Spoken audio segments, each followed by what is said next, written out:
What's up, everybody? Welcome into the Woody Hayes Athletic Center. Welcome to Football Friday in Columbus, Ohio, and welcome back to 4 Downs. Gentlemen, shall we? Let's do it. Matt, bold prediction. Ohio State defense holds that Wisconsin offense to 200 or less than rushing yards. Okay. Let me elaborate just a little bit on that. Go ahead. No. Okay, go ahead. All Fine. right. No, go ahead. I said no, guys. Go ahead. I said no. This is a defense that has seen already through 3 games a lot of rushing attacks, primarily with Notre Dame. You saw Arkansas State want to run the ball. You saw Toledo creatively run the ball, albeit, not a design play, quarterback scramble here and there, so on and so forth. But particularly that Notre Dame game, is Wisconsin better than Notre Dame? Who's to say? I don't know. It has not been smooth sailing for the Fighting Irish this season. But the point is that front 7, or front however many guys you want to say have played in that front 7, they've gone up against talented run teams in the last 3 weeks, or have gone up against, run-based teams, I should say, in these last 3 weeks, and they're ready. This defense is ready to be physical. We've heard about physicality the moment we got to walk in the doors for this training camp that started in August. Guys today talked about physicality, and what better way to start your Big Ten schedule than going up against, Wisconsin, a team that prides itself on physicality. So 200 rushing yards or less is my bold prediction. Tim. I think the Ohio State defensive front is going to take care of business. I think, therefore I am. That's another story. Bottom line is, I don't know how much Mike Hall is going to play, if he does play, but I think Teron Vincent is definitely on beam at this moment. I think the middle of that Ohio State defensive line has a pretty decent day against Wisconsin's interior offensive line.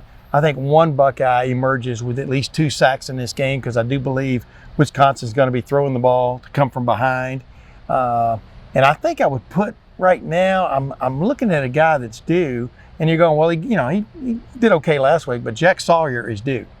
So I think this Jim Knowles defense is going to come to the fore in this game and control things. So Jack Sawyer with 2 sacks in this game minimum.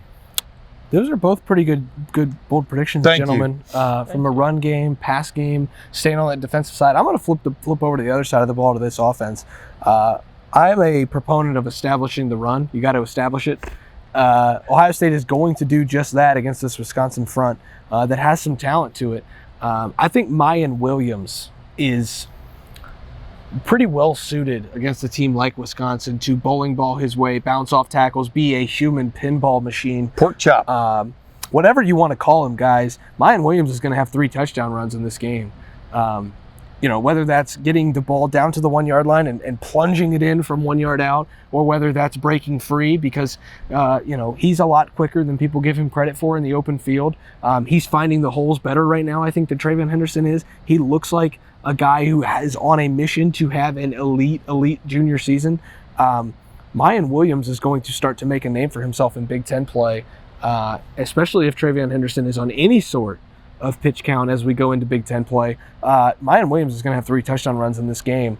And maybe that's me giving away my offensive player of the game. But now we're going to switch to that, Matt, and go ahead, because I think I've already given mine away. The kid who went in after Dallin Hayden, TC Caffey, his nickname, according to Mayan Williams, is Baby Chop.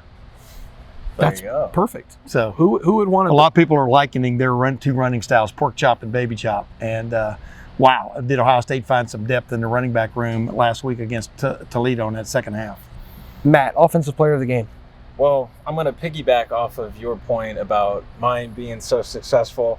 And to be so successful running the ball, you have to have guys up front be blocking for you and doing it well and executing it at a high level. And you had talked about that Wisconsin front. It's going to give Ohio State challenges. Like every team, will present its own unique challenges. But I'm going to go out on a limb here and say that entire starting 5 on the offensive line is going to be that MVP. Okay, it has to. Name 5 guys. Huh? It's like soccer. Get everybody a trophy. I got you.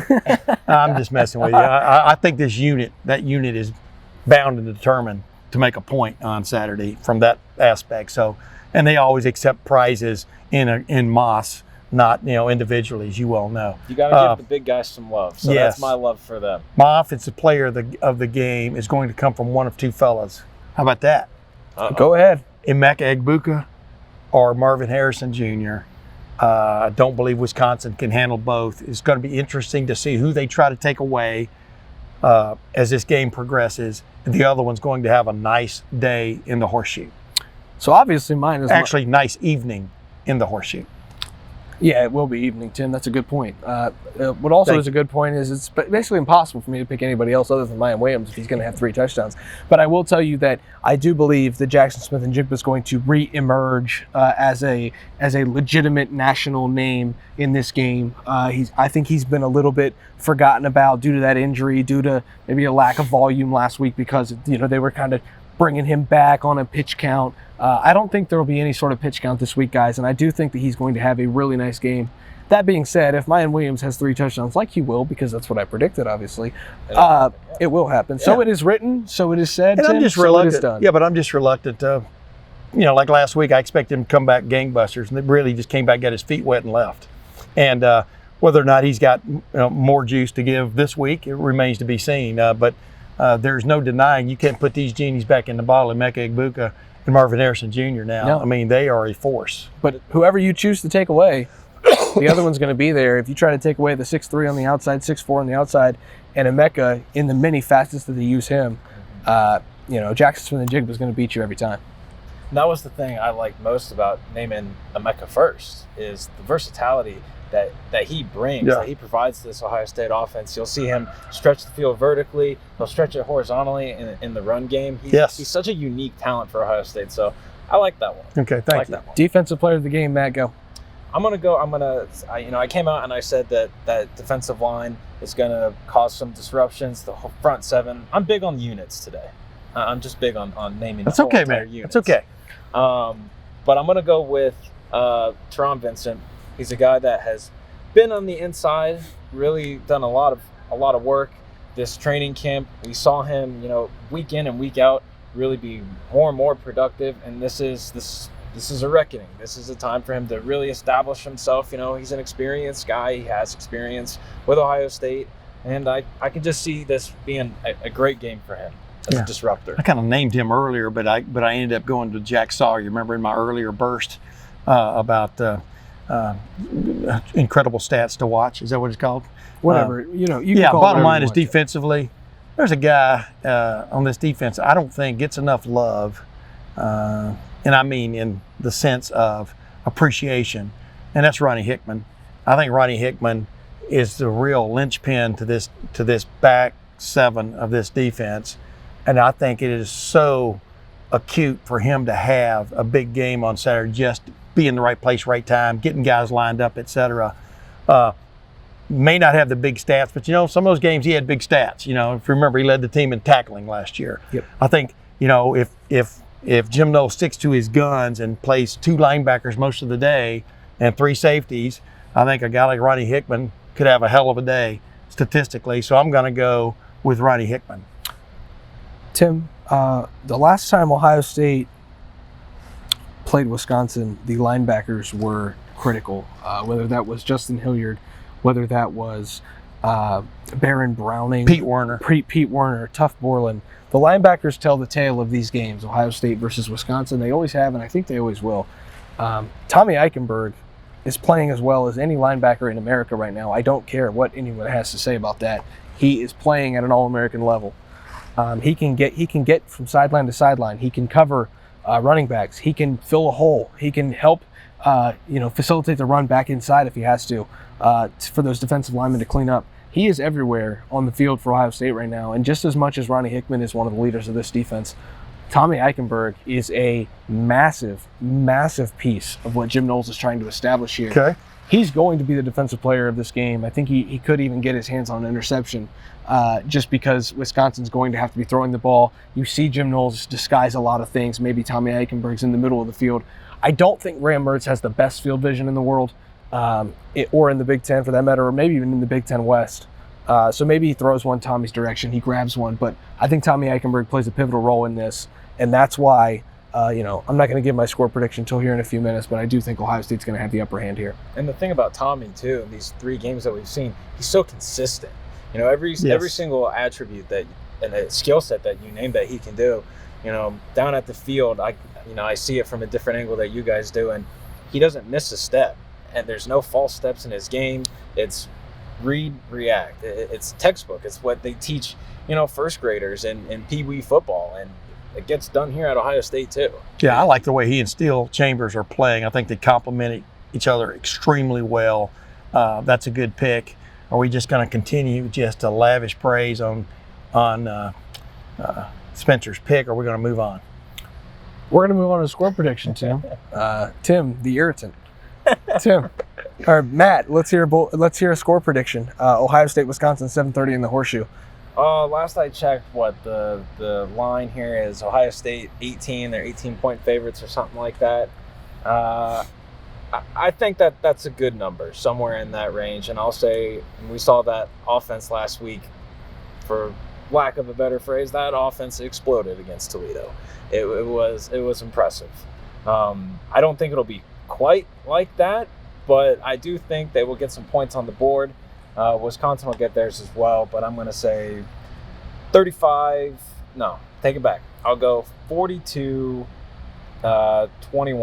Ohio State. 42-21, 21-point win. I'd say that double the score. I like this Ohio State offense. I like the matchup against this defense that I've seen on video. I'm talking about Wisconsin's defense. The fact that Washington State was able to do some things against that defense told me all I need to know. If Ohio State takes care of its knitting up front, I like using those little cliches, but you got to be nitty. You got to go after it from a knitting standpoint of going against Wisconsin's defensive front. If they take care of that up front, I think CJ could have another moment to where people are going to say, yes, this is the Heisman Trophy front runner after this game, and I think it will be that way. And I can see Ohio State getting into a 45 to 17 to 21 victory, which more than covers, etc. Now, the last time I picked those similar numbers was Notre Dame, Ohio State, and the numbers ended up being exactly half of that. So we'll see where it goes. But I'm getting more back into picking scores again. Ladies and gentlemen, he's back. I just see some touchdowns Saturday. Can Wisconsin keep up is the question I've got. I don't think Wisconsin can keep up, Tim. That's the thing. That's the crazy thing. Well, we won't know until Saturday. And that's why that's what Notre Dame said about Marshall. I'm going to make my pick now. That's why I'm picking Ohio State 48, Wisconsin 17. I think this game could be fun midway through the second quarter, and then you see the playbook start to open up, the passing lanes start to open up for C.J. Stroud. Those holes for Ryan Williams to get those 3 touchdowns start to open up. 48-17 seems like a good number for me. If Washington State can shut down this Wisconsin attack, I think Ohio State can more than handle it in a raucous Horseshoe of 106,000 people. I have no doubt in my mind that the Buckeyes will be able to get it done. But that is 4 downs. We did a bold prediction, gentlemen. We did a offensive player of the game prediction. We did a defensive player of the game prediction and a score prediction. That's the week, fellas. That's all we got. That's a wrap on the week. How about a weather forecast? I think it's supposed to be cool in the Ohio Stadium on 60 Saturday night. 60 degrees, winds at 6 miles per hour. That's a pretty nice setting for letting it all hang out. Fall is coming, folks. Ohio State encouraging people to wear black. If you're coming to the Horseshoe, make sure you do wear black because Ohio State wants that. And you're an Ohio State fan. That's why you're watching, and that's why you're coming to the game. So we will see you there. We'll be in there. Matt will be on the field. Tim May, the 40-year vet. Myself, Spencer Holbrook. We'll be in the press box watching the game from there, from the bird's eye view. We will see you in there after the game for a rapid reaction. Until then, again, that's Matt. That's Tim. I'm Spencer. Thanks for watching. Thanks for listening. We will see you there on Saturday night.